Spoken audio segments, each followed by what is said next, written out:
A partir de esta clase vamos a empezar a establecer el formato de clases generales para explicar las características más importantes que tienen que ver con distintas unidades.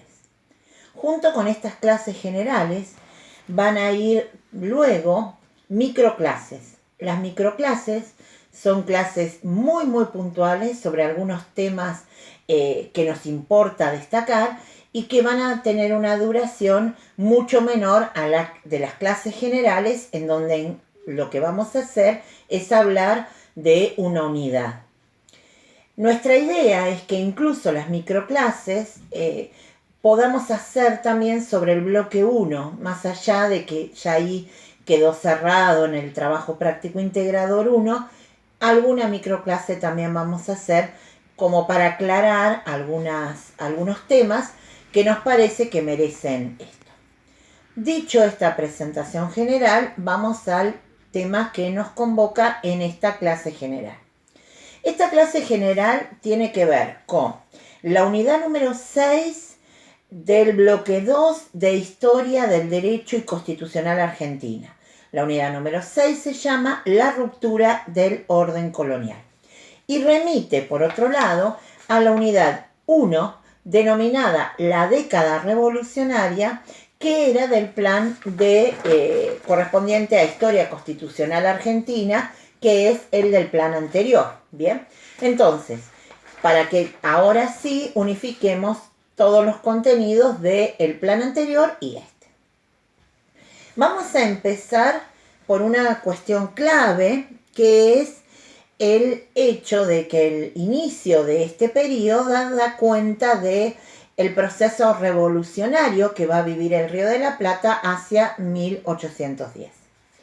Marcela Ternavasio, en Historia de la Argentina, 1806-1852, texto que ustedes van a ver incluso para otros periodos, abre la cuestión de el proceso revolucionario con una identificación de temas en debate. ¿Y qué dice la autora? Lo que dice es que hubo perspectivas distintas sobre la forma donde se trabajó a lo largo del tiempo el proceso de la Revolución de Mayo. Alguna vez, hacia especialmente fines del siglo XIX, hubo alguna perspectiva puntual en donde tenía que ver con algunos grupos que estaban dispuestos a romper los lazos con la metrópoli y que adoptaron diferentes formas. En otros puntos, señala la autora, hay una vasta historiografía que se ha encargado de criticar los presupuestos ideológicos que desde el fines del XIX dominaron esas interpretaciones. Y finalmente señala que donde tenemos que pensar es que hay algo clave en el punto de partida de los procesos revolucionarios, que es con lo que ocurría en España, de lo que vamos a mencionar, pero por otro lado, y acá es donde nos vamos a detener, en la multiplicidad de procesos que contiene cada uno de estos procesos revolucionarios y que le da sentido a los mismos, esto es, a movimientos que surgieron desde planos de disputa que indudablemente no es una sola, sino son varios. Y que además cada proceso revolucionario tiene características particulares. Vamos al nuestro. Nuestro proceso revolucionario de Mayo tiene un punto de inflexión clave que ustedes deben reconocer. Tenemos que irnos unos pocos años atrás, puntualmente a los hechos que tuvieron que ver con las invasiones inglesas y más precisamente con un acontecimiento ocurrido en agosto de 1806 que tiene que ver con el primer cabildo abierto que se registró en nuestro virreinato. Nosotros vamos a tener dos cabildos abiertos, el de agosto del 6 en las invasiones y el del 22 de mayo de 1810. ¿Cuál es la importancia de un cabildo abierto? Ustedes habrán visto, incluso en el recuperatorio del trabajo práctico integrador 1 había una pregunta sobre las instituciones residentes en España y en América. Una de las más importantes instituciones residentes en América es el Cabildo. Había dos tipos de reunión del Cabildo. El Cabildo ordinario, donde trabajaban las problemáticas propias de la ciudad, y el Cabildo abierto. En el Cabildo abierto era algo extraordinario, era algo que se llamaba y permitía la convocatoria de vecinos que no eran integrantes del Cabildo para discutir un tema, para trabajar un tema, ¿bien? Y a partir de ahí tomar una definición. En 1806 hay una definición clave. Ese primer Cabildo abierto le va a quitar las prerrogativas militares que tenía el virrey Sobremonte en la medida en que ese virrey los había abandonado. Había dejado que los ingleses avanzaran, tomaran la ciudad, y finalmente se produce un fenómeno de reconquista en donde va a ver una persona fuertemente asociada a esta, que es Santiago de Liniers. Tiempo después, Santiago de Liniers va a ser designado virrey. Y acá hay una cuestión interesantísima. Santiago de Liniers no remite a ninguna de las características por las cuales podía ser electo virrey. Primero, porque los virreyes los elegía España. Y acá los va a elegir un proceso que se inicia en este Cabildo abierto del 6, cuando se le quitan las prerrogativas militares a Sobremonte. En segundo lugar, porque Liniers es de origen francés, por lo tanto jamás podría haber sido electo virrey desde la propia España. En conclusión, la elección de Liniers en tanto virrey y el ejercicio de su cargo remite a un origen absolutamente distinto, pero que da cuenta de un sentimiento un accionar por parte de los habitantes de Buenos Aires, de un inicio de ruptura con el orden colonial. Cuestionan al virrey que los ha abandonado, le quitan las atribuciones militares, las competencias militares, le entregan esas posibilidades e incluso la de ser virrey al héroe de las invasiones, quien finalmente además se encargará de repeler la segunda invasión inglesa. Hay otra cuestión clave en el periodo previo interno en el Río de la Plata, que tiene que ver con una crisis económica en 1809 que lo lleva al entonces ya virrey designado desde España, Cisneros, a tomar la definición extraordinaria de permitir el comercio con los ingleses, que habían llegado ahí algún tiempo después de las invasiones con una perspectiva de ninguna manera militar, sino de comercial.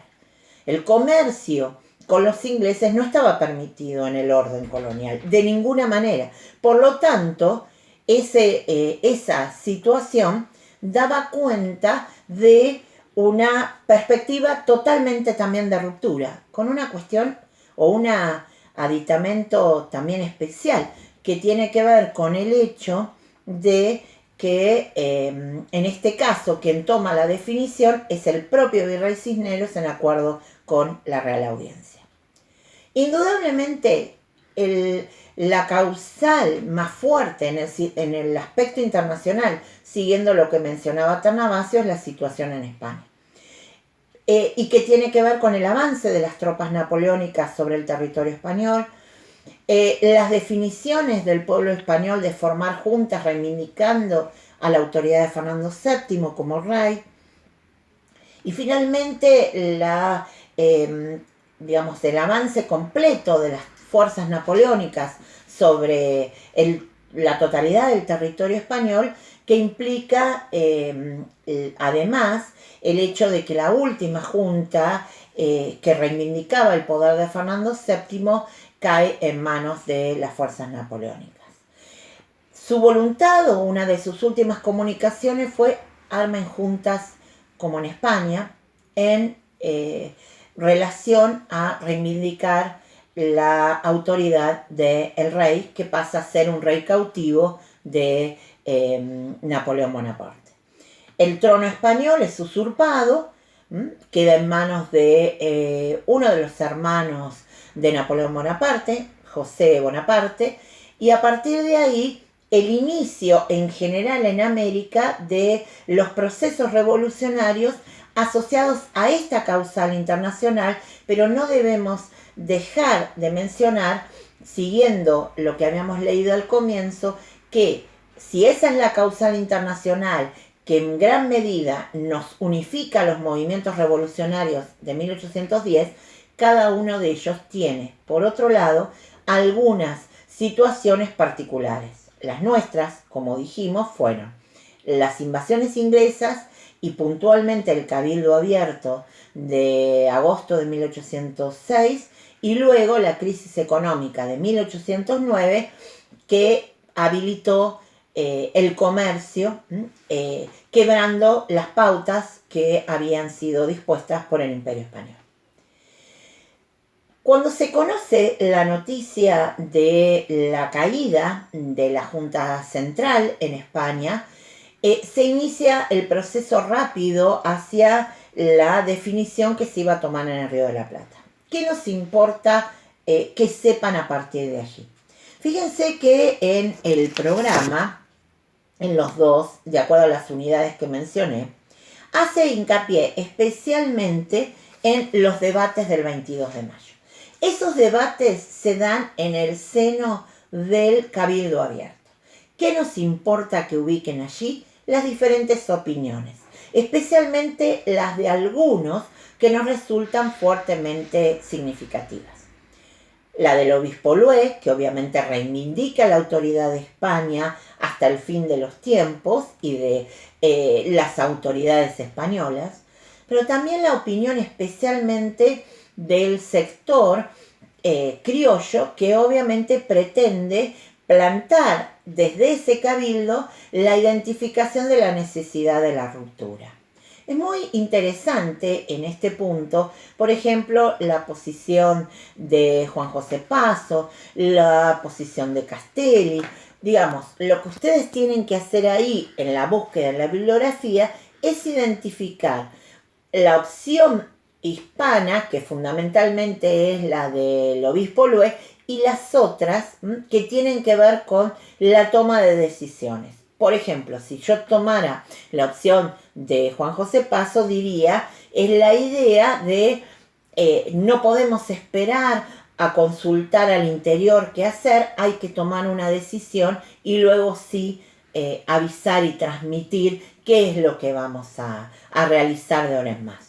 Porque el proceso revolucionario implica la salida de la autoridad elegida por España, que es en este caso el virrey Cisneros. La salida de él se va a dar a propósito del fenómeno que se produce entre el 24 de mayo y el 25, y especialmente el 25 de mayo, que es la llegada por medio de todo este proceso que rápidamente se origina en el Cabildo Abierto del 22, de una junta. Acá empiezo a aclararles algunas cuestiones. La cuestión de las denominaciones.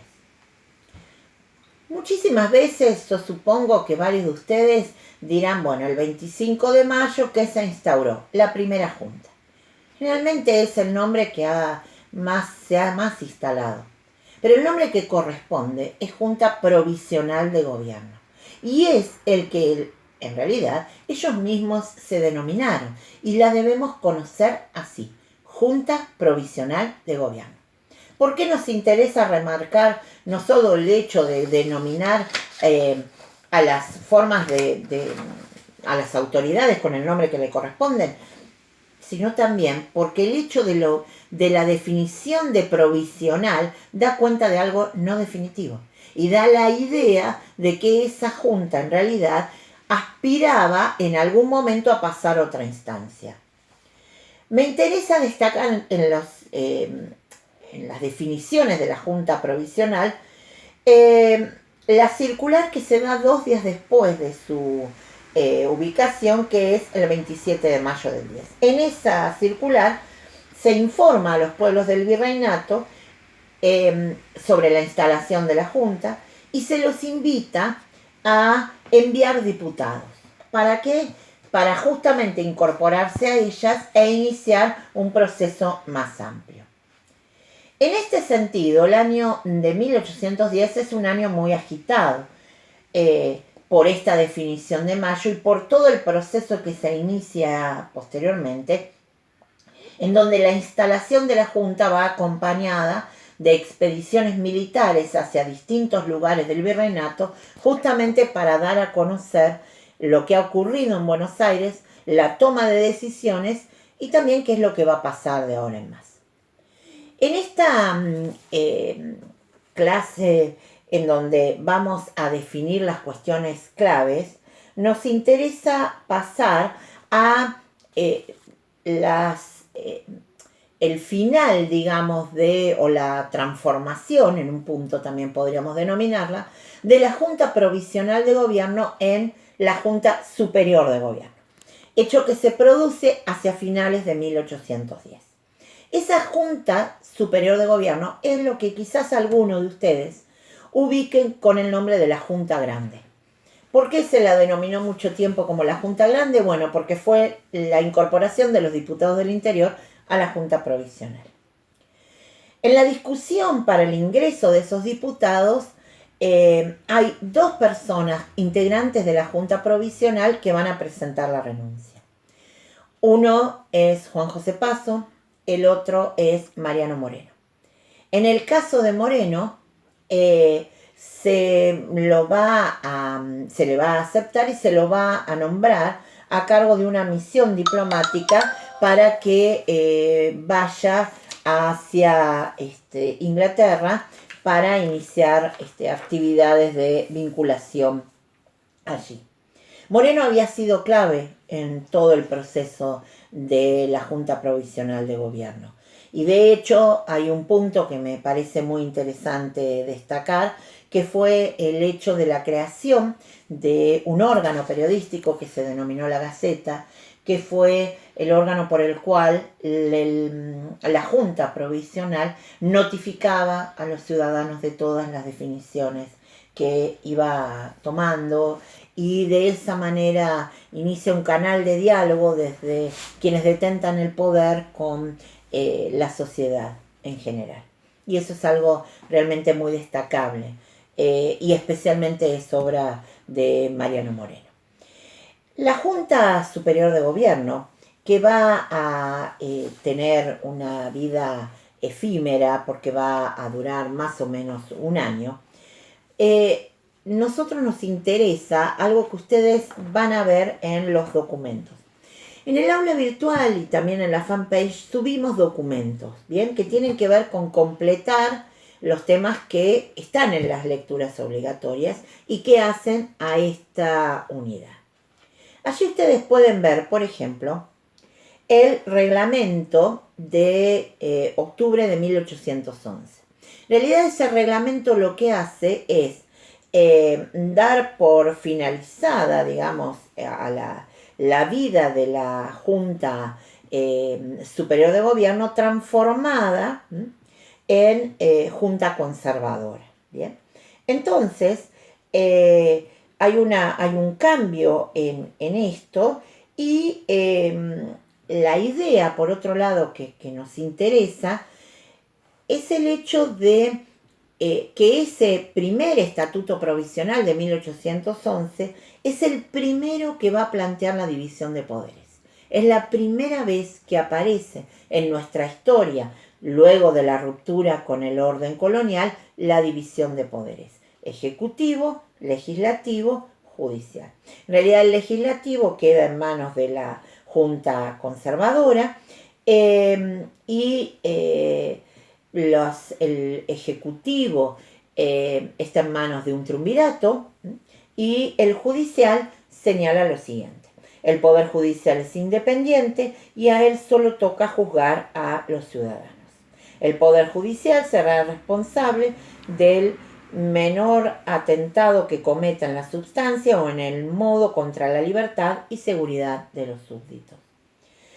En forma paralela hay dos decretos que se dan ahí nomás a los pocos días, en el mismo octubre del 11, en octubre uno, en noviembre el otro, que son el decreto de libertad de imprenta y el decreto de seguridad individual.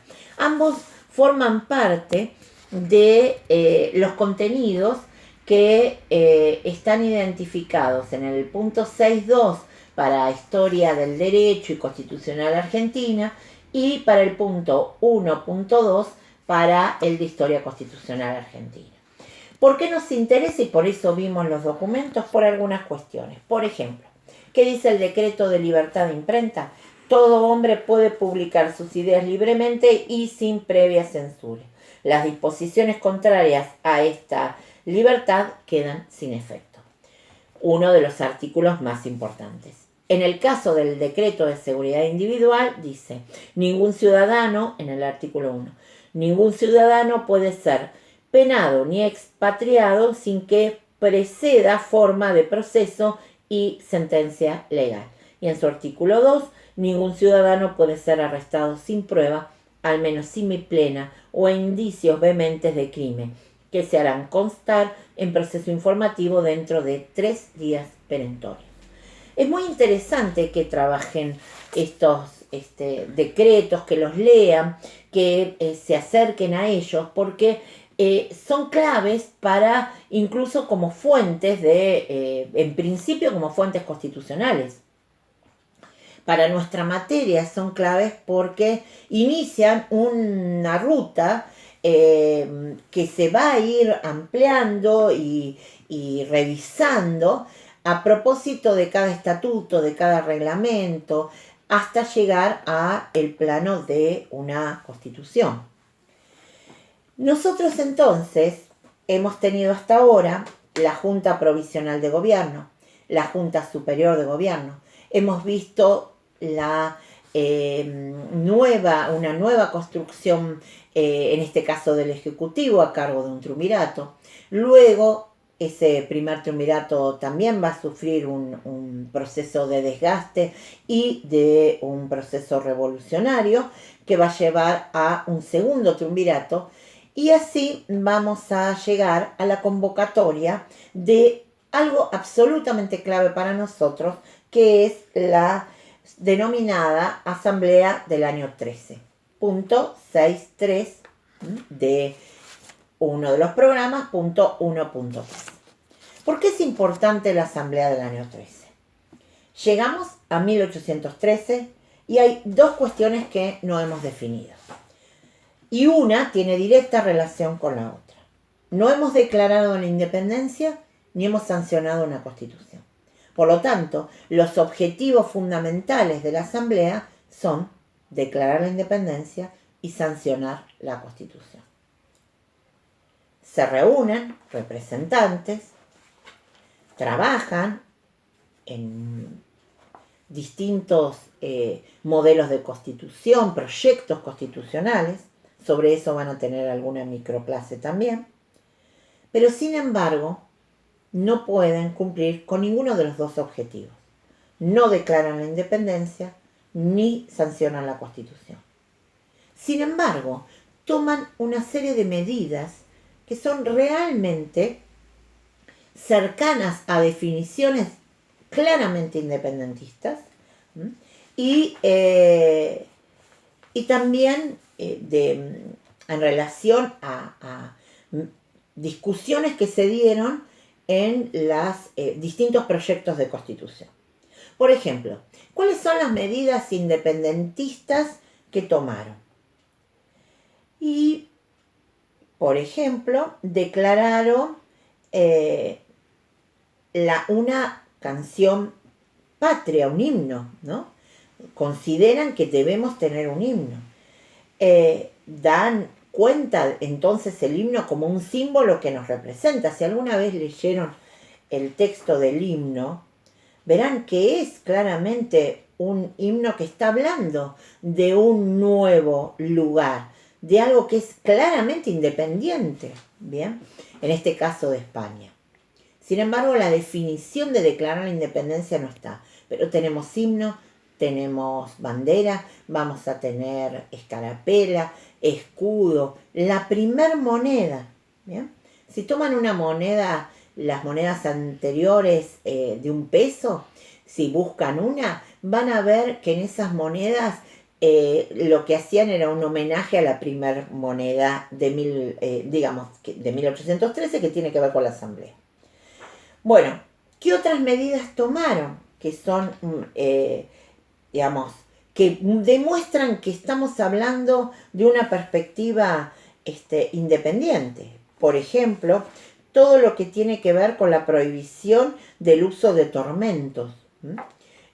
Todo lo que tiene que ver, por ejemplo, con algo que fue discutido y que también generaba una controversia al interior, que fue que en relación a la cuestión de la esclavitud. Y lo que va a plantear la Asamblea es lo que se denominó la libertad de vientres, que es definir que a partir de una fecha los hijos de madre esclava iban a ser libres. Entonces no terminan en esos momentos con la definición de abolir la esclavitud, pero inician el proceso a pensar en la no existencia de esclavos en nuestro territorio. Y eso es claramente muy importante. Entonces, la Asamblea del año 13 dice objetivos y realizaciones. Bueno, objetivos dijimos, independencia, constitución.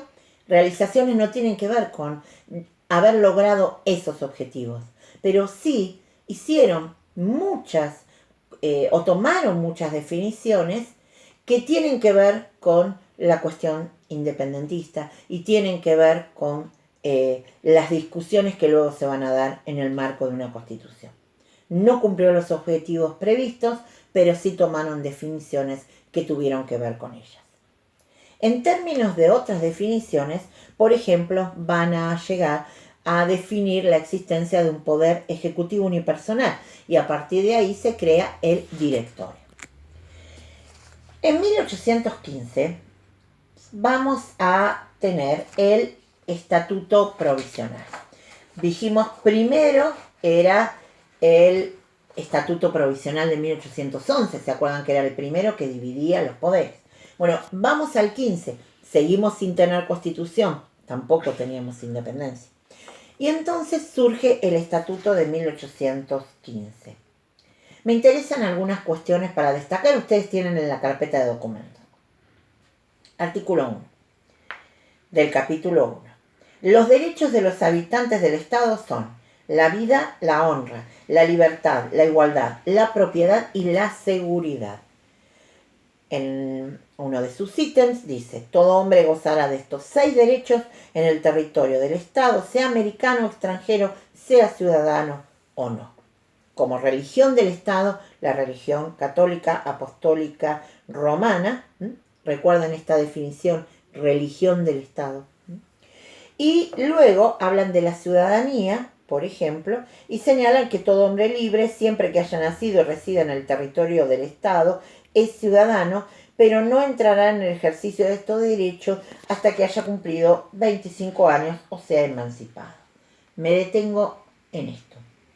Todo hombre libre, siempre que haya nacido y resida en el territorio del Estado. De un Estado que en realidad no se ha declarado independiente y no cuenta con ninguna constitución que lo ordene. Lo que han aparecido en distintos momentos son estos estatutos. El del 11 que mencionamos y este de 1815, en donde vuelve a la definición de la división de poderes. En este caso se identifican los poderes que va a tener el director supremo. Y también, fíjense, en algunas de las atribuciones que se brindan al Poder Judicial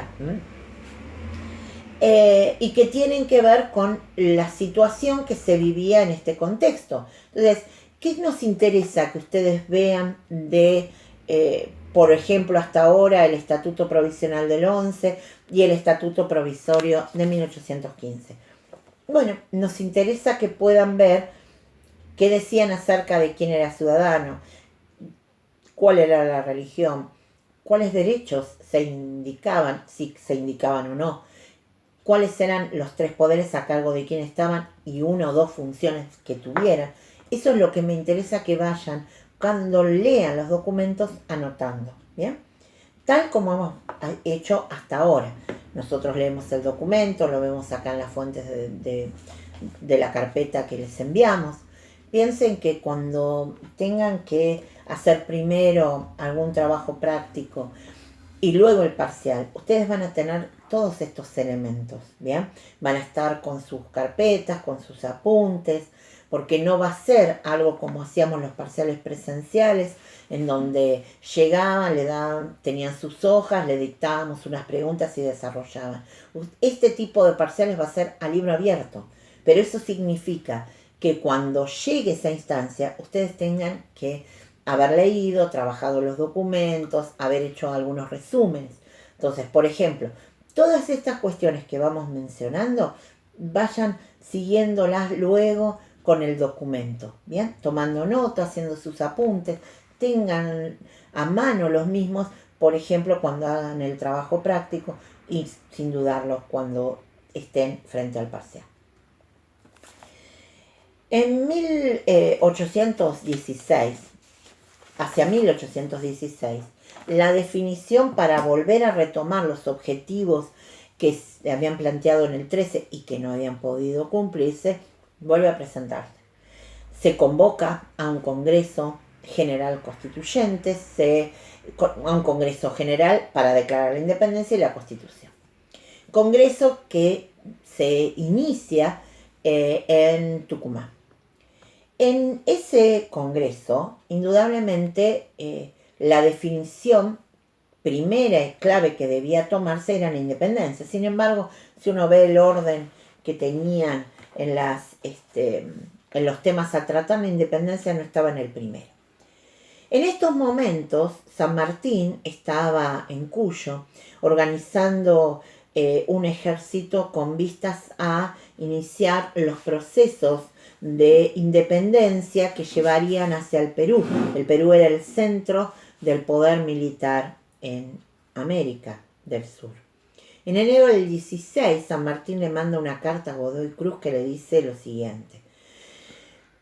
Godoy Cruz, diputado en el Congreso de Tucumán. ¿Cuándo empiezan ustedes a reunirse? Por lo más sagrado les suplico, hagan cuantos esfuerzos quepan en lo humano para asegurar nuestra suerte. Todas las provincias están en expectación, esperando las decisiones de ese Congreso. Él solo puede evitar las desavenencias que, según este correo, existen en las